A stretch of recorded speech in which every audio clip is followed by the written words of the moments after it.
Everybody, what's going on? It's your boy Bugatti NYC. We here. We ready. We ready. Okay. Yeah, we ready. Top of the morning. It's Tuesday. We got a lot of stuff to talk about. Let's get to it.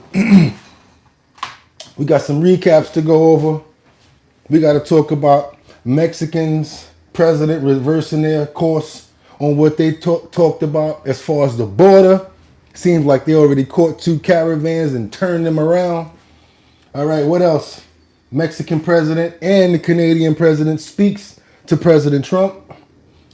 Canada-U.S. border sees 10-fold jump in border jumps.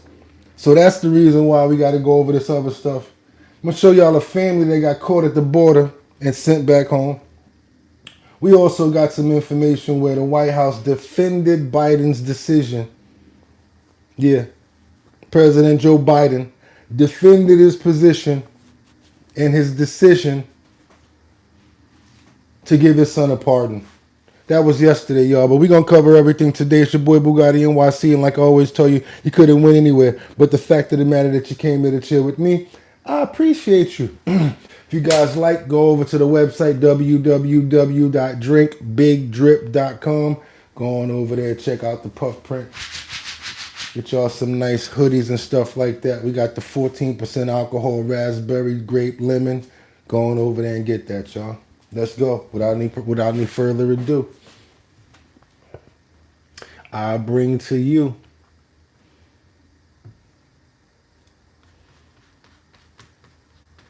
first top of the morning. We're going to give shout out to Fox for giving us this information. This information is basically the information that we talked about a minute ago pertaining to Mexico reversing their course on letting in illegals and already stopping 2 caravans at the border last night. Meanwhile, let's talk a little bit about this. Just a week after Donald Trump threatened 25% tariffs on Mexico and Canada unless they stop the flow of migrants into the country. And we said, at the time, we said this is how he negotiates. This is, we'll never see the tariffs, but this is how he gets the people to the table. There are 2 developments, up north and down south. First up, it was just after the incoming president, Donald Trump, spoke on the phone to the president of Mexico, and they talked about some sort of an agreement on stopping the flow of people into the United States. Well, you know what happened? Mexican authorities that same day broke up 2 migrant caravans heading to the United States. And apparently, on that same day, the migrants and caravan, the president of Mexico said that migrants and caravans will be taken care of before they reach the border. That is something new, and that happened after a conversation with Donald Trump. So, regarding the South, So I don't know if you guys realize or you remember, but as of last week, migrants were rushing to cross the border because they knew that Trump was coming in. And under a Biden administration, it was easier for them to do that. So Trump did what his last name says.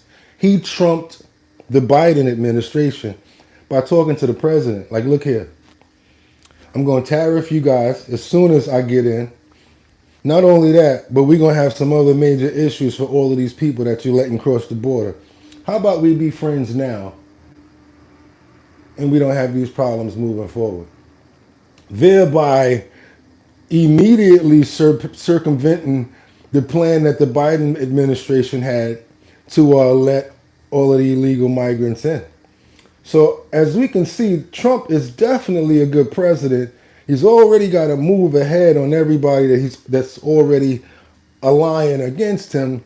And it seems if he's picking his administration and his cabinet in a manner where they are people who have possibly been, let's say, investigated, kind of like Matt Gaetz, or people that have already had problems with the DOJ and the FBI, as we all know, like Kash Patel. These people have their own axe to grind. That means they already got beef with these people. So if they got beef with them, they ain't gonna have no problem at being in a position to really inspect and see what's going on there, right? My question is, could that be the reason why people are giving so much pushback right now? Could there be something there? Where there's smoke, there's fire 9 times out of 10. Hope you guys are having a fantastic morning. Checking in. Hey, bro, how you doing? Hope everybody's good. Let me show you a little bit more about this topic and what they have to say about these migrants. Not only coming in from the south, but they're also coming in from the north, which is Canada.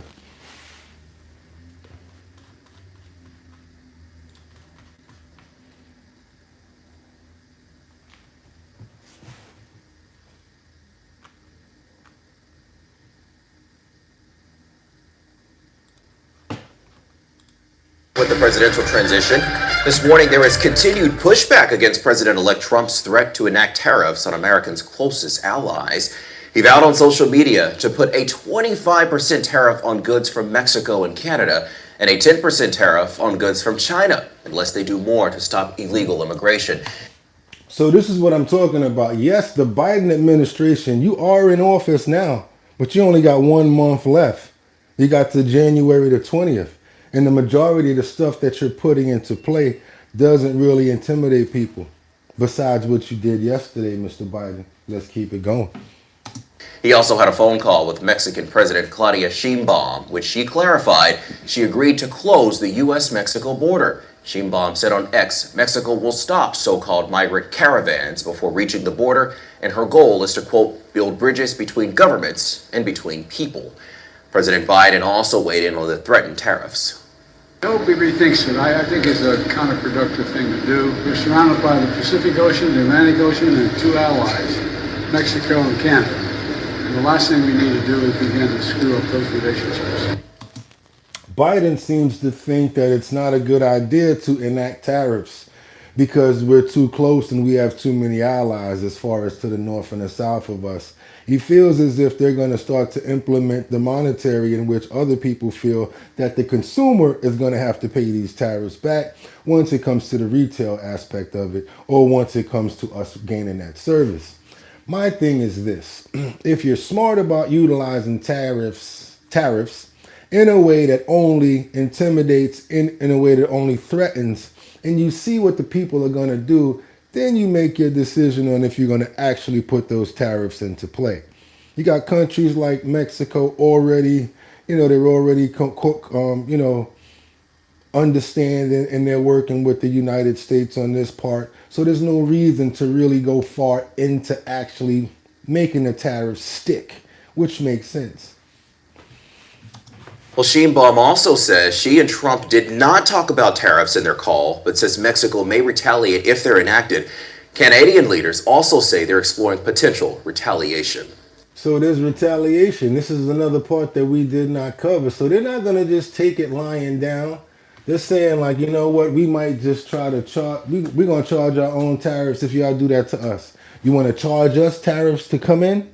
We're going to charge you the same type of tariffs or even more for anybody trying to service the United States. That means that they're going to start to put a tax on services and goods, mostly goods that are trying to come through their borders. So it's something that they kind of like gamble with. When you've got like the Mexican president that's at the south, and then you got Jean-Pierre right here. I think his name is Trudeau.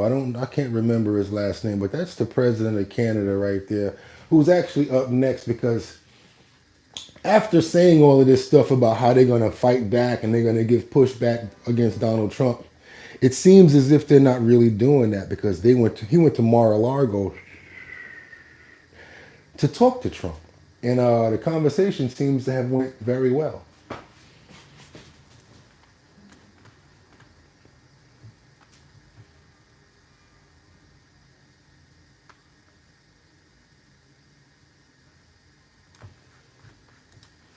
States, illegal immigration by Indians into the United States has skyrocketed to raising alarms on both sides. New data by the U.S. Border Patrol reveals that over 43,000 Indians were detained at the U.S.-Canada border. And during this period, approximately 10 Indians were arrested every single hour while attempting to cross into the United States. So we got to be fair here. It's not just Mexicans. It's not just Africans. It's Indians, there's Chinese, there's Japanese, there's Korean. From every direction that people can try to get into the United States right now due to the weak borders, everyone is trying, and right now is prime time. Actually, a year ago was prime time. 8 months ago was prime time because it wasn't that hard to do so. U.S. Customs and Border Protection made over 14,000 arrests of Indian nationals attempting to cross the northern border over the past year. Indian nationals compose about 60% of all arrests made along the northern border, more than 10 times the number of arrests made 2 years ago. Now, the surge reflects a broader issue. In fact, Pew Research estimates over 725,000 undocumented Indians currently live in the United States, making them the third largest illegal immigrant population in the United States. So we got 6.9 million illegal. This is illegal immigration crisis at Canada-U.S. border. This is the Canada. From Mexico, it's 6.9 million. El Salvador, 750,000 people. India, it's 725,000 people. Guatemala, we have 675,000 people. Honduras, 525,000 illegal people trying to get into the country through the border. But why are more Indians taking this perilous route as they leave Canada and head towards the United States? Experts point to a mix of factors, including political repression, rising extremism in Canada, and a long visa delay. In fact, Canadian Prime Minister Justin Trudeau even admitted that his government failed in cracking down on illegal immigration. Now, this comes almost 7 years after he promised to provide refuge to all asylum seekers coming into Canada. So yeah, he's actually changed his course since then. And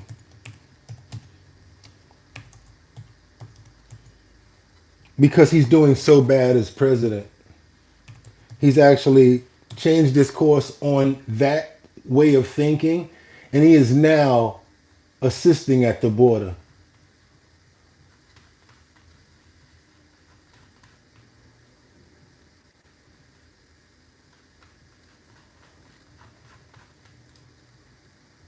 Thanks. What'd you get? Oh, I got another double shot, double cream, double froth, double pump, double whip, double hot, double... Turning now to the Trump transition. Canada's Prime Minister flew to West Palm Beach, Florida yesterday to meet with the president-elect, who is threatening to impose sweeping tariffs on America's northern neighbor. Our Weijia Jiang is also there. Weijia, good morning. Good morning, Dana, and good morning to everybody. The two leaders met over dinner at Mar-a-Lago, and it was a meeting that Canada sought out, according to the Canadian Broadcasting Company. Now, earlier this week, President Biden warned that these tariffs would be counterproductive, but President-elect Trump insists that they would protect U.S. manufacturing and bring even more companies to America. Canadian Prime Minister Justin Trudeau's visit to Mar-a-Lago comes as President-elect Trump threatens to impose a 25% tariff on imported goods from Canada and Mexico. Trudeau has warned against the move. Both North American allies are weighing retaliatory tariffs on U.S. products. Mexican President Claudia Sheinbaum spoke by phone with Trump on Wednesday, but she said the issue did not come up. So yeah, they're saying that like it's a real sensitive issue. As you guys can see, it's a lot of talk about it, and it's already started to happen. But like I said, as of yesterday, and as you heard, there already stopped 2 caravans trying to cross the border. Here's an example of a family here trying to actually get into the United States over the border, and they actually get caught before they can actually get over.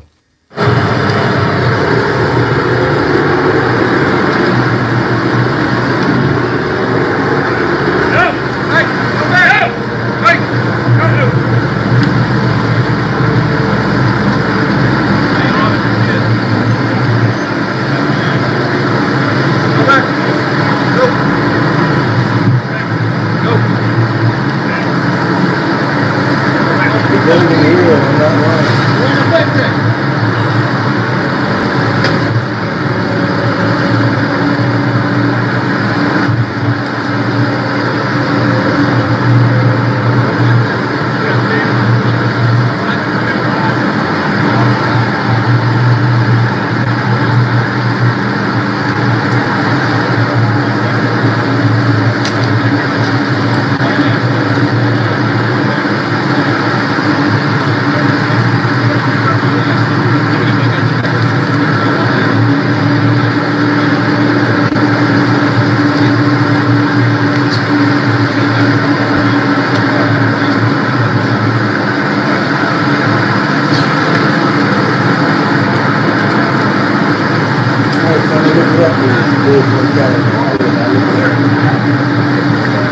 I said this is an example of a family trying to cross the border and they got caught.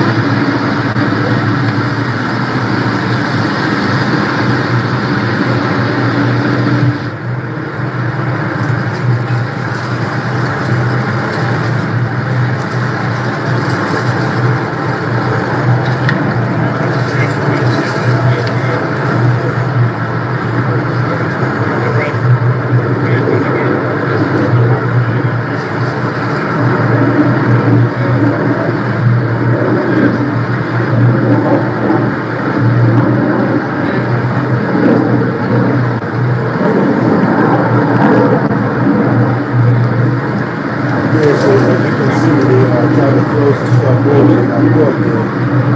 And Border Patrol was trying to get us stuff back to get them out of there.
Trump promising to use tariffs as a way to force border reform and prevent drugs from flowing into America.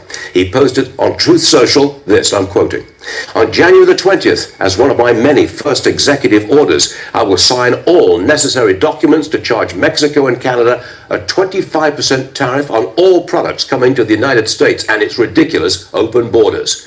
This tariff will remain in effect until such time as drugs, in particular fentanyl, and all illegal aliens stop this invasion of our country.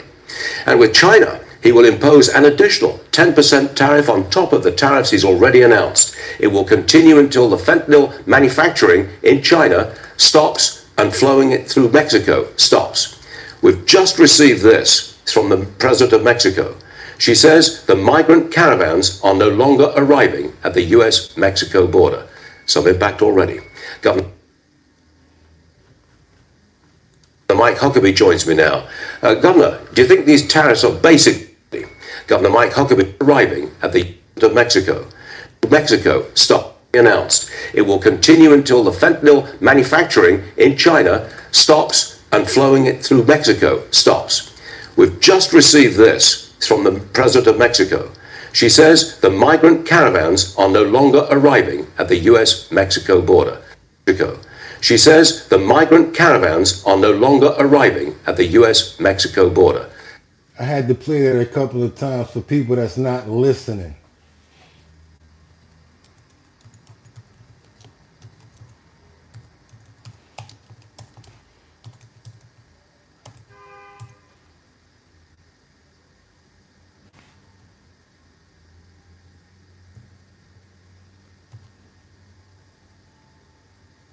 messing me up right now. I'm actually doing really well until haters come on and try to mess me up.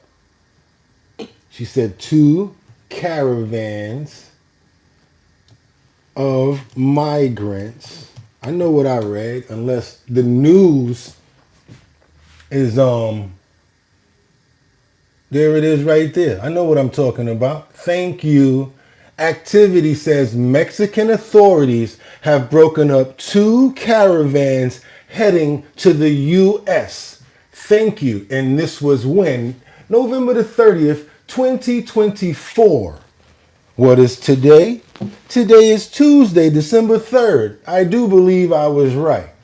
Tapachulua, Mexico. Mexicans immigration authorities have broken up 2 small migrant caravans headed to the U.S. border. Some migrants were bused to cities in southern Mexico, and others were offered transit papers. The action comes a week after U.S. President-elect Donald Trump threatened to slap 25% tariffs on Mexican products unless the country does more to stem the flow of migrants to the U.S. border. Thank you. This is exactly what I'm talking about. So don't play with me when it comes down to me saying, I know what I'm reading and I know where I got this information from. I do my research before.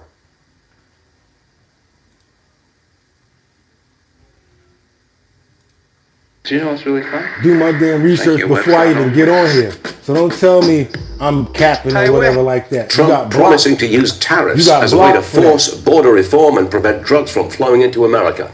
He posted on... That's what got you blocked just now and silenced. So go ahead to somebody else's platform with all that crap. We also got, what we got? South Korea president declares emergency martial law. I know that's not in the heading today, but I wanted you guys to know. South Korea, they are proposing martial law now. What's martial law? Martial law? Martial law is basically when the government and the army or the army takes over, the soldiers take over, and the government takes over, and you basically have to go in at a certain time and certain things like that. Something's going on. Let's see what's going on in North Korea to make them have to enact martial law.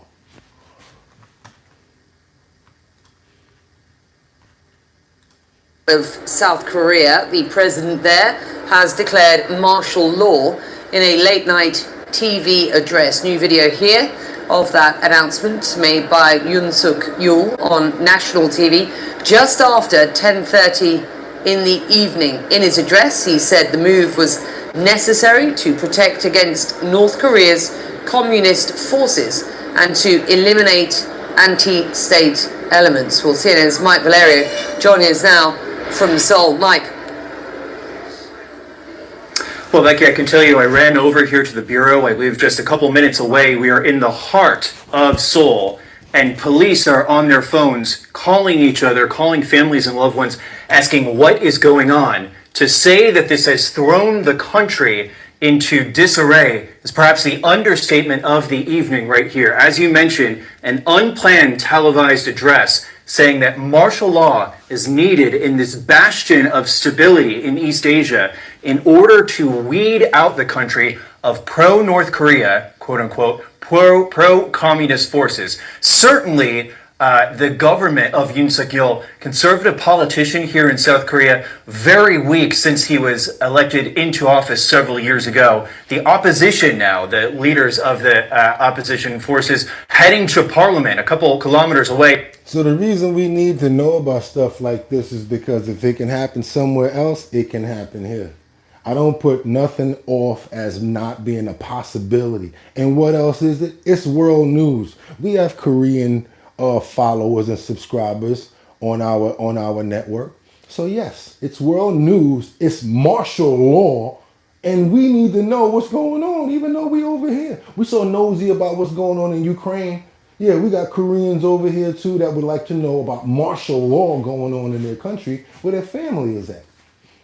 Not going to make a big deal of it, but I think I wanted to bring it to you. Why? because it's really going on and it's really happening, and it's about the world and what's going on in the world. Now, the last part that I want to cover for today. I mean, it's Tuesday. We still got a bunch of the week left to go. But I do want to go a little bit on a topic that we spoke about yesterday, which is President Joe Biden giving the crackhead son of his a pass. I normally won't say any names about anybody or give my own opinion, but I'm pretty angry about a couple of things that our ex-president or our soon-to-be ex-president did. The promises that you made didn't come to pass. You also said that you were not going to step down and run for president. You did that real quick and let Jean Pierre lady go in there real quick and say whatever she wanted to say to talk people down, White House spokesperson. Then you said you wasn't going to pardon your son. And then all of a sudden, because Thanksgiving time and everything, and you went to somewhere and hung out with your son and your family, you thought it over on the weekend. So on Sunday, you decided to give your son a pardon. Yeah, okay. Can't believe anything that that person says, because you went back on so much stuff that you promised that you were going to do, and you said you were not going to do it, and you still did it.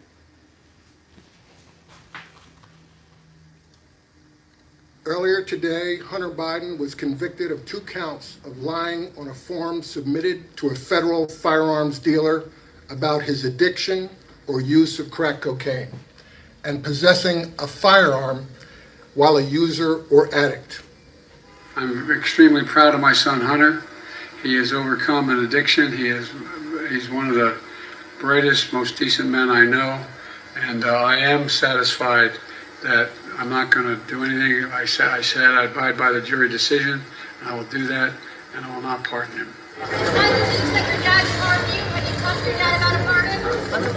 Like millions of Americans, Hunter was late in filing and paying his taxes.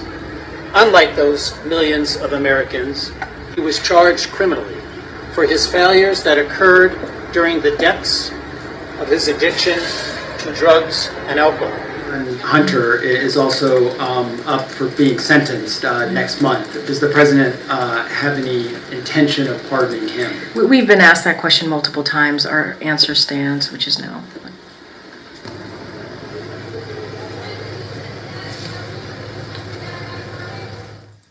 So yeah, like I said, y'all, I can't trust anybody like that. You keep on backpedaling.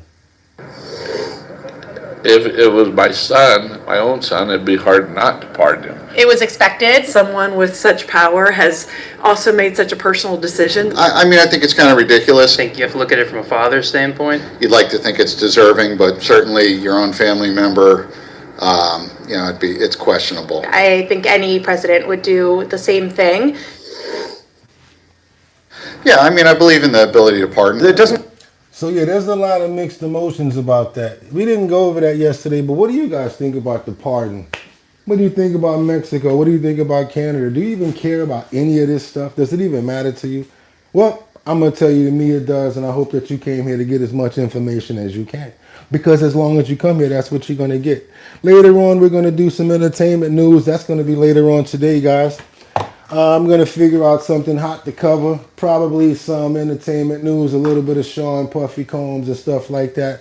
I know a lot of behind the scenes stuff about things. I actually am a personal friend of Gene Deal, as well as a lot of other people in the industry. This is what I do besides come to you guys with this information in the morning time.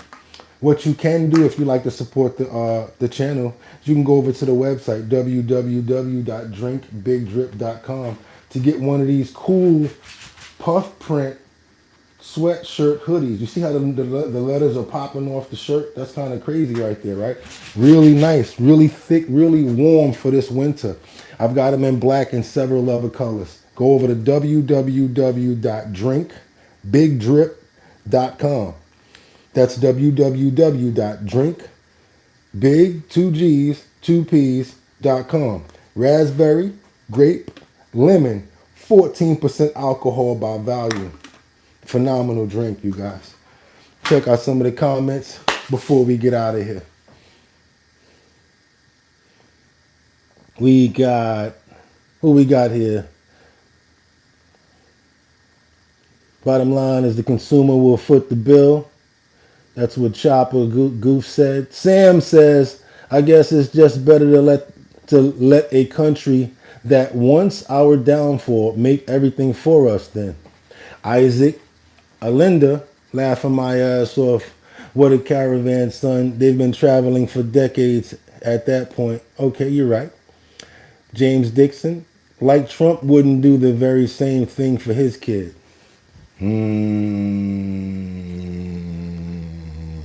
Good point.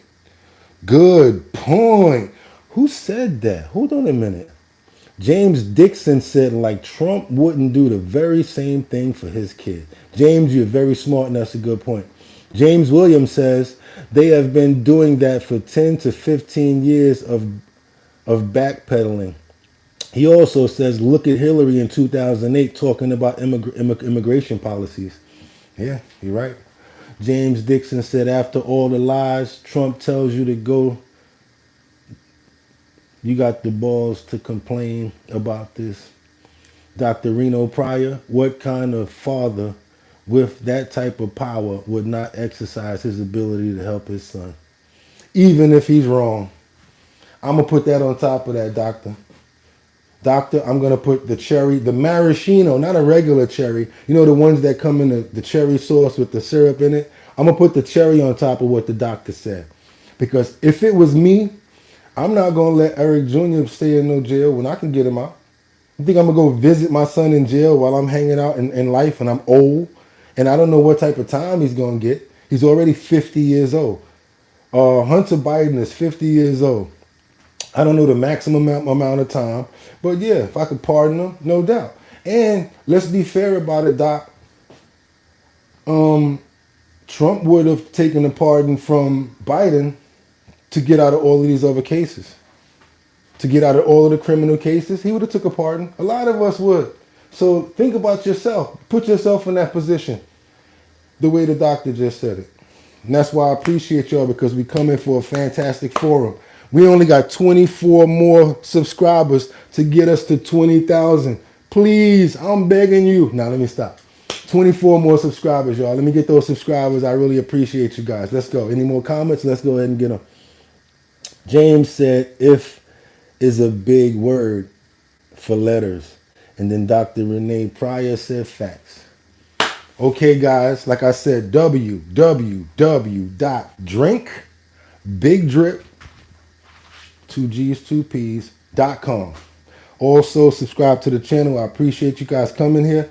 Let's get some real good action going tomorrow. Gonna start doing some homework right now, brainstorming and finding some real good topics. We're gonna jumble some stuff up and see what we got to bring for you guys tomorrow. But for now, like I always tell you, thank you for coming. And you could have went anywhere, but the fact that you came here to chill with me, I appreciate you. So till tomorrow, like I always tell you, get 'em! 1.